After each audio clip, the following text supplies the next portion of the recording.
And what I'm talking about is the rhythm that in part 2 of the workbook, it's called iambic pentameter, but the name doesn't matter so much. It's the fact that it's all in a perfect rhythm, more perfect than Shakespeare did.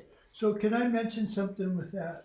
What Ken Wapnick said about Helen was, Helen, in order for her to be transparent, in other words, for her to be open to hearing the voice of God instead of the ego, that she wasn't concerned with the content. She was just concerned with how the language sounded. Yeah, because the content was up to him. It was up to him. And if the language has a certain rhythm, then it goes beyond goes down below your conscious mind and it speaks to your heart. Yeah. So that's the beauty of the rhythm in language. It goes beyond your ego conscious mind. So Jan's going to teach me. So be patient with me. She's going to teach me how she does this. Okay, so first of all, I'm going to say, I went on a hike this morning, and as I was walking, left, right, I was doing the practice. And so the practice today is lesson 230. Now will I seek and find the peace of God. And I could do it like along with my steps. So I'm sharing this part and also the music that I'm going to share with you, so that maybe you could try it yourself. This workbook in part 2, not only are the titles in perfect rhythm, but everything is. And so if you just take the title like I did, it was like, it really helped me to bring it in. Now will I seek and find the peace of God. And then I'd take a few steps in silence so that it could kind of sink in, and I just repeat it. Now will I seek and find the peace of God. So would you say that love or God or whatever has a certain rhythm to its thoughts? That there's a certain rhythm that we're recognizing? I don't know. Okay. I don't know. So what do you do here? Show me what... Okay, so this is a tune that almost everybody who's ever been to Christian churches knows this tune. And I looked it up, and it turns out it's an old Swedish folk tune, so it doesn't even have copyright on it. So if you want to write a new chorus song, you can do it. This song fits perfectly, and it's How Great Thou Art. Okay, so if you want to do this with us, go to lesson 221. So this is the first lesson in this section. We've got 10 lessons going on here. Now, I don't have the greatest voice, so you just play with me. See, what I did that was similar to that was when I first started doing the course, I memorized the first 50 lessons. Yes, you did. Just the titles of them. Yeah. And sometimes that was the only way I could get back to peace. Yeah. Was nothing I see means anything. I give to what I see all the meaning as it has. My thoughts are like the things I see. They don't mean anything. Yeah. I'm never upset. So I would repeat just the titles. Yeah. And the thoughts behind them were that I'd get at the thoughts behind the titles by just repeating them. Yeah. And so then that would focus my mind. But that was how we were working with the language to get us at the thoughts. Yeah. And that's how I see this. Am I right about that? You could do it. I mean, this is just a creative way to use it. Okay. All right, show me what to do. Okay, you just sing along with me. All right. I don't know if you know the tune, but try. Okay. And if you guys at home want to try it, just go to lesson 221. We're going to flip pages and we're going to sing just the titles. Okay? So remember the tune? Oh Lord my God, when da da da da da. Okay, that's it. Okay. Peace to my mind, let all my thoughts be still. God is with me, I live and move in Him. God is my life, I have no life but His. God is my Father, and He loves His Son. God is my Father, and His Son loves Him. My home awaits me, I will hasten there. This is my holy instant of release. God has condemned me not, no more do I. Love which created me is what I am. Now I will seek and find the peace of God. Let's just finish it up with the next 2 days. Father, I will but to remember you. Be in my mind, my Father, through the day. So, isn't that cool? So that helps you focus your mind. I love to do that. Yeah, but sometimes I just sing the same thing over and over. Yeah. Like, let me just pick one. This day is God's, it is my gift to Him. This day is God's, it is my gift to Him. This day is God's, like that, over and over. You know what's interesting about that is that he describes the universe. He describes reality as the song.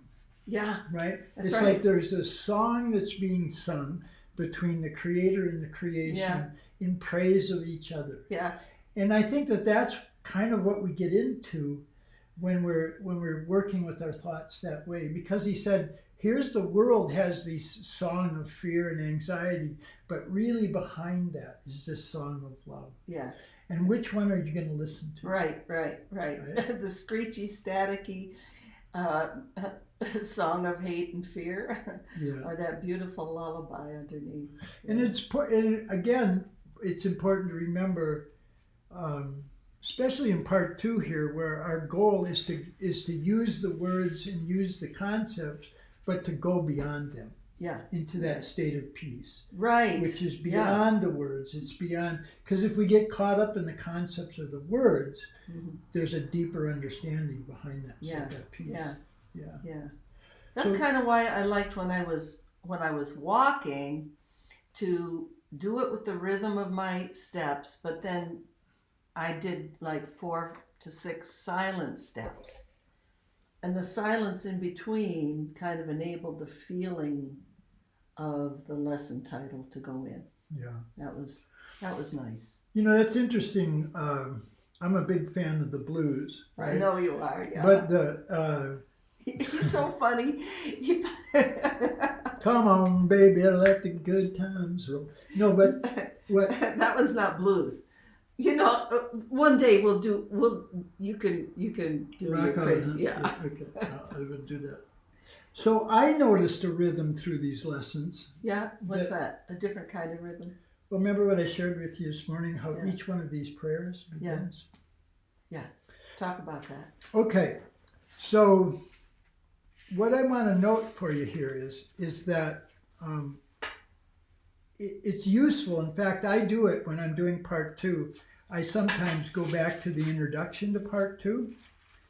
And what it says at the end of that, it articulates what our practice will be and what our experience will be when our practice is done. So it says, now is the need for practice almost done. For in this final section, we need only call to God and all temptations disappear. Instead of words, we need but feel His love.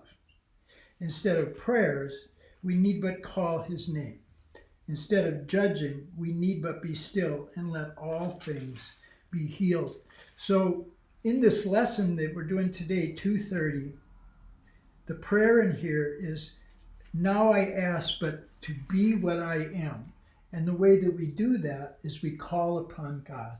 Mm-hmm. And by calling upon God, all our temptations for the ego gone.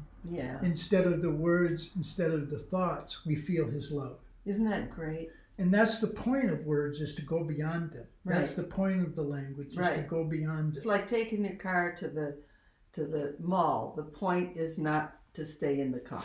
Right. So it's been so long. You're right. So what I noticed in this set of lessons is that each one of these prayers begins with calling on God's name. Yeah. Every one of these. Because as I see part 2, the whole point of it is that when we finish the workbook and when we finish part 2, we're just in a conversation with God. We're in a conversation with our source, which is love. And that's really what the workbook's trying to get us to. Yeah, right. So instead of prayers, he said, instead of the asking prayer, God make this happen or do this, instead of prayers, we just feel his love. We feel his love. That is the total fulfillment of all prayers. And that's all we need. And then if there's something to do from that, then we'll do it. So each one of these prayers begins with an appeal to God. Yeah. Each one. So this, Father, I come to you today to seek the peace that you alone can give. Father, we have no words except your name. So you're going through the first couple of lessons. Yeah, I'm going through each one of these 10. So it begins our communion, which is what prayer is, with calling upon our source. And that's an important thing. Now, doesn't it say in the introduction, it has that feeling of hold on to Jesus's hand? He says here in this introduction, yeah, I am so close to you, we cannot fail. Yeah. Right. So that helps me. Yeah. It's like I can personally, my style, I can relate to Jesus now more than the Father, because the Father seems so abstract or distant, and I need to bring him closer. I need to be quiet and recognize that God is only love. Yeah. And has no condemnation of me. Yeah. No desire to get me. If I come close, he's going to zap me. Yeah. That's not happening. Right. But to feel like Jesus is right beside me in this process, to me that helps. Yeah, and there's a part in where we were just reading in the text where it said the ego keeps telling you it's impossible not to see guilt in anyone. And when you think of yourself as a human being surrounded by a world, it does seem impossible as a human being to transcend all of this, right? Yeah. But that's what Jesus did as a human being. Yeah. He did this, Yeah. not as a saint and not as an angel, he did it also as a human being. Yeah. Why? To show us that despite the way things seem, Right.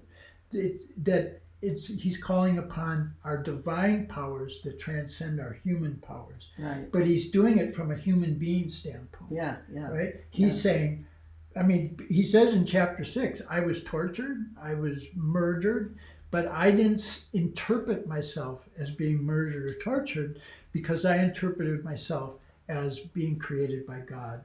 And pure love. And pure love and pure spirit. Yeah. So that he's saying, I'm not asking you to be crucified, but what I am saying to you is when you feel a little irritation with your brothers or sisters. That is crucifixion.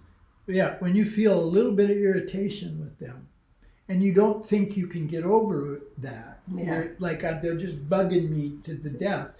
Here's what Jesus said. I was killed, I was tortured, but I didn't let it get to me. Right. And doing it as a human being is really important. Right.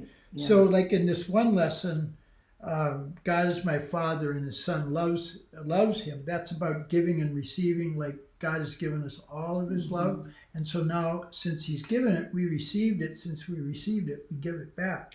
But in that, he says, Jesus says, you have reached your hand to me and I will never leave you. Yeah. So that's a major. I love that. It's a major construct in here that, we're always worried, will I have enough time to do, and we're going to die, so will I have enough time to get this done? And what the Course is saying is that when you accept this atonement as your one function or forgiveness, you'll have all the time you need. Yeah. So we don't need to be anxious about getting it. Or it's going to, as long as we stick with it, it's going to happen. Right. And he's saying, I'm going to be with you through this whole journey. Yeah, thank God. Yeah. Yeah, So I love it that he calls us brother. I mean, he could have called me sister, but it's okay. I know brother is, beyond the gender thing. It's like, really? He's like me?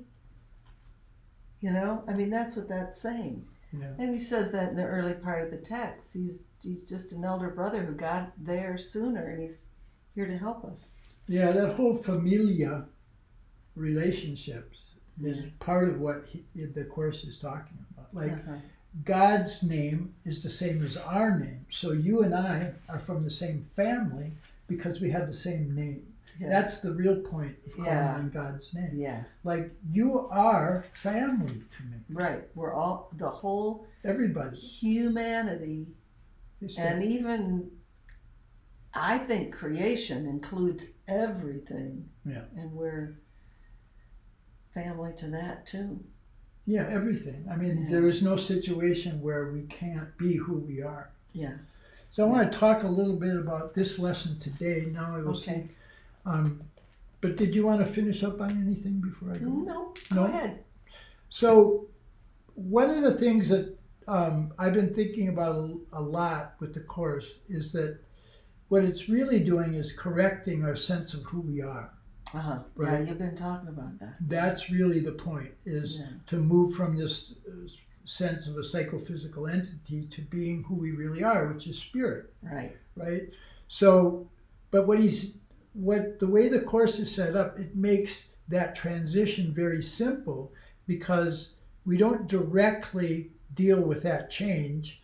What we deal with is our emotions and our feelings and our mental content. Mm-hmm. So if we take what the Course is saying as true, that fear isn't part of love, Mm-hmm. so when we come up with fear in our minds and we heal that fear Yeah. and replace it with love, Yeah. then we've corrected who we really are. By correcting those emotions, by not letting them emotions dictate what I'm thinking, Mm-hmm. I've actually corrected who I think I am. But I can do it in a very simple, day-to-day, moment-to-moment situation where there's temptation to be irritated with life or disappointed or depressed. When I'm tempted to that, I can remove that from my mind. And now I've affirmed who I really am. You experience it more, right? So it's like if I spill the flour on the floor and I get all irritated and I say, I don't want to do that. That doesn't serve me. Yeah, I don't want to be irritated. Let me just clean it up. Then I'm back to peace. right. And in the state of peace, I'm more aware of the love that's in me, that's in you, that's in all around. Because It's like letting go of the pain, the irritation uncovers the truth. yeah, because that is not part of reality. Right. Right? Yeah. Fear, anxiety, depression, upsets is not part of the reality of who you are. Right. And if we correct those little mistakes, Yeah. then the big one is corrected. Because I have friends that I've done the Course with for a long time, and you used to say, I mentioned the other day, that I'm not a body doesn't really make sense. Yeah, right. And it For doesn't a long to a lot time, of, it didn't make sense to it me. doesn't to a lot of people. But when the Course says that to you, it's not expecting you to believe that right now. That's a belief that you're trying to heal. So that's why I don't have to directly correct my sense of a body. All I need to do is correct these feelings and emotions that are not part of reality. Mm-hmm. And as I do that, so when I say like Aspen used to say, that doesn't make any sense. I'm not a body. It's just but that's okay, right? It doesn't make sense to you, right? Yeah. Right? That's the confusion of the ego. But if these little upsets that are coming to take away your peace, if you can heal those little upsets, you really are healing yourself. And that's your what sense of self. your sense of self. Yeah. So in this lesson today, what is it? 2:30. Yeah, 2:30. Now I will seek and find the peace of God. So along these lines, if you correct the little things inside the mind, the fears, the angst, everything that's unlike love, then you'll remember the truth of who you are. And in this lesson and throughout the Course is if you find peace, then you found yourself. Yeah. Because that's the whole point of this lesson right here. In peace, so it says, now I will seek and find the peace of God. Mm-hmm. Now, Right. Today. when I'm seeking, I'm finding. Mm-hmm. Okay? It's not just seeking, it's finding and getting it now. Find the peace of God. So in peace I was created, and in peace do I remain. it is not given me to change myself. And that's our fundamental belief. I change what God created. Right. I did those horrible things. I damaged myself. I'm not worthy. I'm not good enough. Right. So all that past That's such a regret goal. about who we are. Yeah. So how merciful is God my Father that when he created me, he gave me peace forever. So this is along these lines. If you correct the little errors, like conflict, I'm in conflict with the world or time or what's Or me. going, or you or anything. If I'm in conflict and I heal that conflict and come to peace, I've found the attribute of my true self. And really, that's all we want. Right. So it may not be accessible to you right now to see yourself as without a body, but you can see yourself without conflict. Yeah. And that's the big point. Yeah.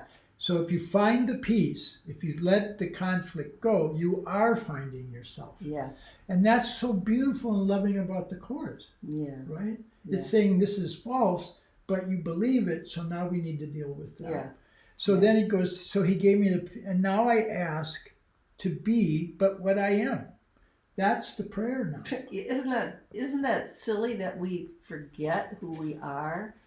I mean, that we really immerse ourselves into a world that tells us we're tiny. We're just the tiniest little ant in this vast universe. And we believe that. We believe we're powerless against all kinds of things. That's why this is called A Course in Miracles. It's telling us you have all the power of heaven and earth. Yeah.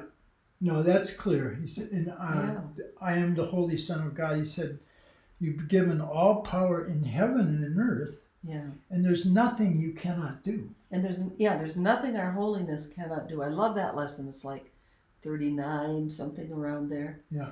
There is nothing our holiness cannot do.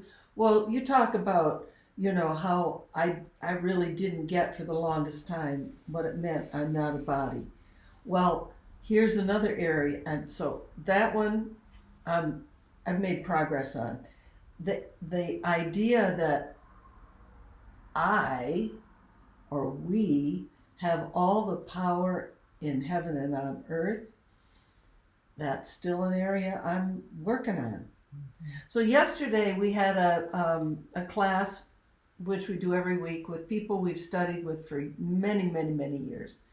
And one of the things we did was to talk about what part of the Course are you still struggling with? Like, I don't get this. What? And people had different things to say. Mm-hmm. And then we got an email this morning from one of the participants who said, "Wow, that was so helpful to hear what everybody is working with."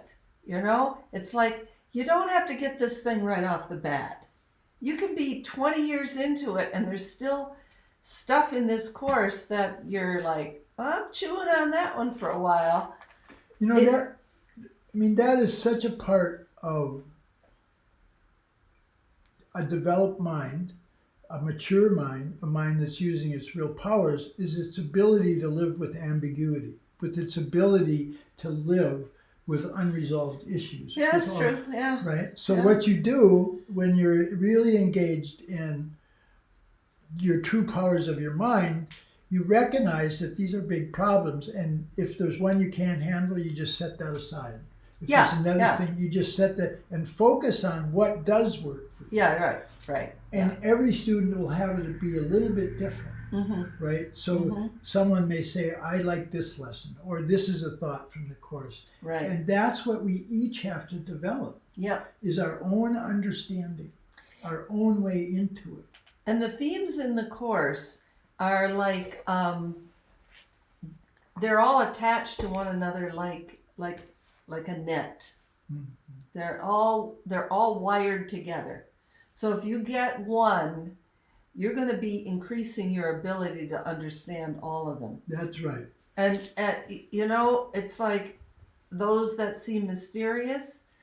I like it that you say just set it aside, because after a while, the other ones that you do understand will shed light on those. And you're absolutely right. Say that over and over again. Yeah, but that was what my first father-in-law said. Whenever she says anything, you just go, absolutely, honey. But what you said was very important, because the oneness is in the oneness of the thought system. And if you do get one, you'll get the rest. Yeah. It's just like when you say, I went to the river, I touched the river. Well, you don't mean you've touched all of it at once. Yeah. You've touched part of it, but you have touched the river. Yeah. Right? Yeah. So you can set that stuff aside that you don't understand, and just focus on what you do. Right. Yeah. Yeah. All righty. The other thing we're going to go to 5 after. He got us in early. Is that what he said? Yeah. Well, he got us in early, so that doesn't mean we're going to go late. He said we'd have extra time, I think, is what he said. So one of the things that we had been talking about was how, in this introduction, he said, one of the ways we're going to use words is we'll have a theme from time to time, and we'll work on that theme. And what's important about that is the grammatical structure of the course is reflecting the nature of reality. So the idea here is that, just like you said, if I get one of the thoughts, I'll get all of them. So let's just say that the themes that he's talking about are the what is section. So for this section, it's what is forgiveness. Right. Yeah. But prior to part 2, he started introducing this grammatical structure that reflects reality. And what I mean by that was, in the 4th review, what the practice was, my mind holds only what I think with God. So you hold that one theme, and that one theme animates all the lessons, and each lesson fulfills that theme, and that's exactly what forgiveness is between us, right? It's like we have this one idea that we're all entitled to atonement, and it's applied to everyone and everything. So that's this part. My mind holds only what I think with God. Then forgiveness is a key to happiness. Forgiveness gives me. So each one of the lessons fills out the truth of that, like each being fills out the truth of God's creation. Okay, that's what you mean by the reflection. The reflection of reality, that's why the language is important to get, because it's reflecting the oneness all the time. So each one of these themes, it's a long way to say that in each one of these themes, the ideas in it get realized in each one of these lessons. So what is forgiveness gets played out in each one of the lessons we've done for the last 10 days. Right. Yeah. You want to say anything specific about that? Well, well,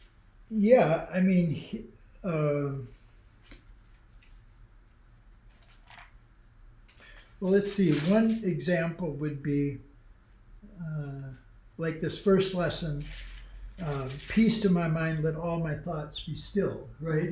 What he's saying in there is we need to go beyond the words. And he starts that out right away. And then in this next lesson here, he says, Father, we have no words except your name upon our lips and in our minds as we come quietly in your presence, right? So that's part of this lesson, this part of go ahead. Because unforgiveness is like wild and frantic. It's distorted, right? Yeah. It's distorted, it's confused, that's what he said about unforgiveness. It's a distortion and frantic action. So this first lesson is peace in my mind, let all my thoughts be still. So now you're not standing on your ego thoughts. You're standing on the peace that's part of the reality of who you are. Peace to my mind, let all my thoughts be still. So now I'm not listening to what it said in the theme of distorted thinking. So I'm not listening to ego. My mind is quiet. I'm at peace. Which all of these part 2 lessons are to get us to that quiet, peaceful place of communion with the Father.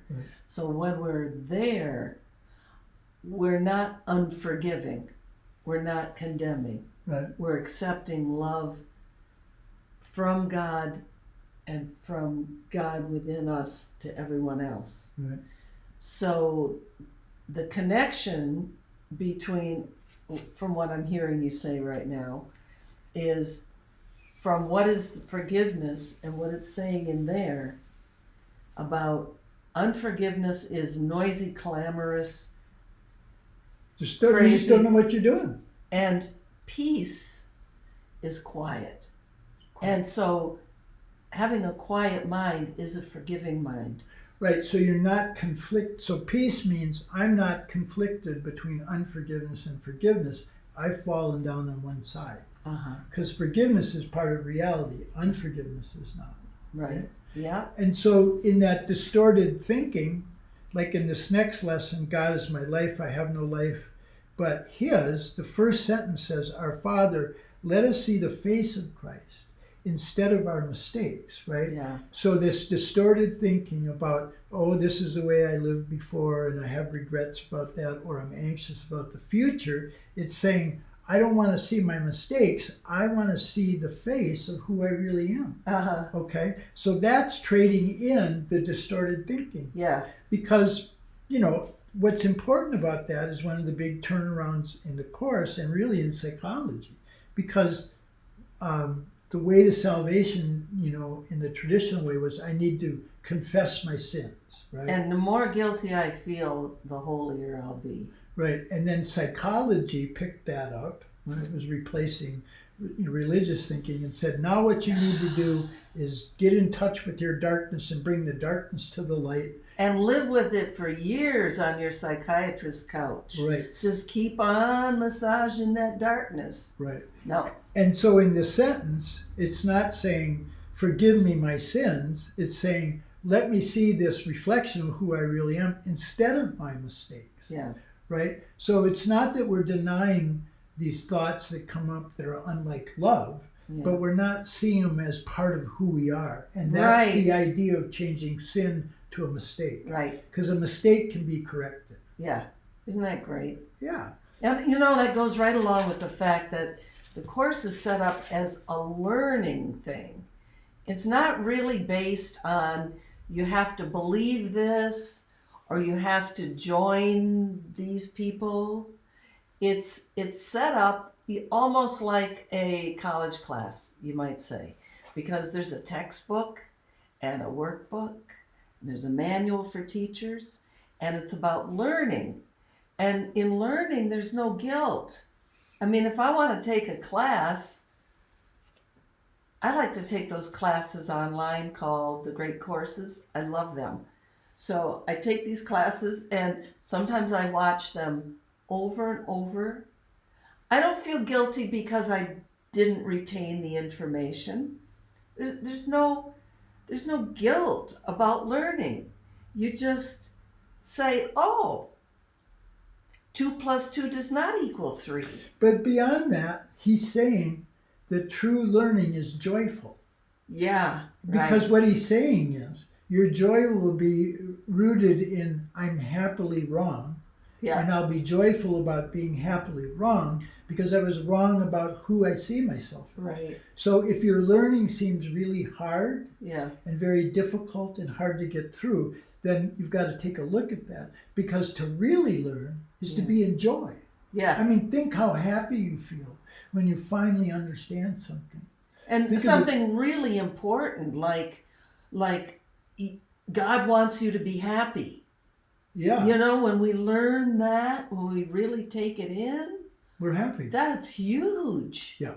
Because the old idea of you got to go through crucifixion, you got to go through pain, you got to go through suffering, you got to go through years of psychological, training to get to where the Course said you can be right now. Yeah.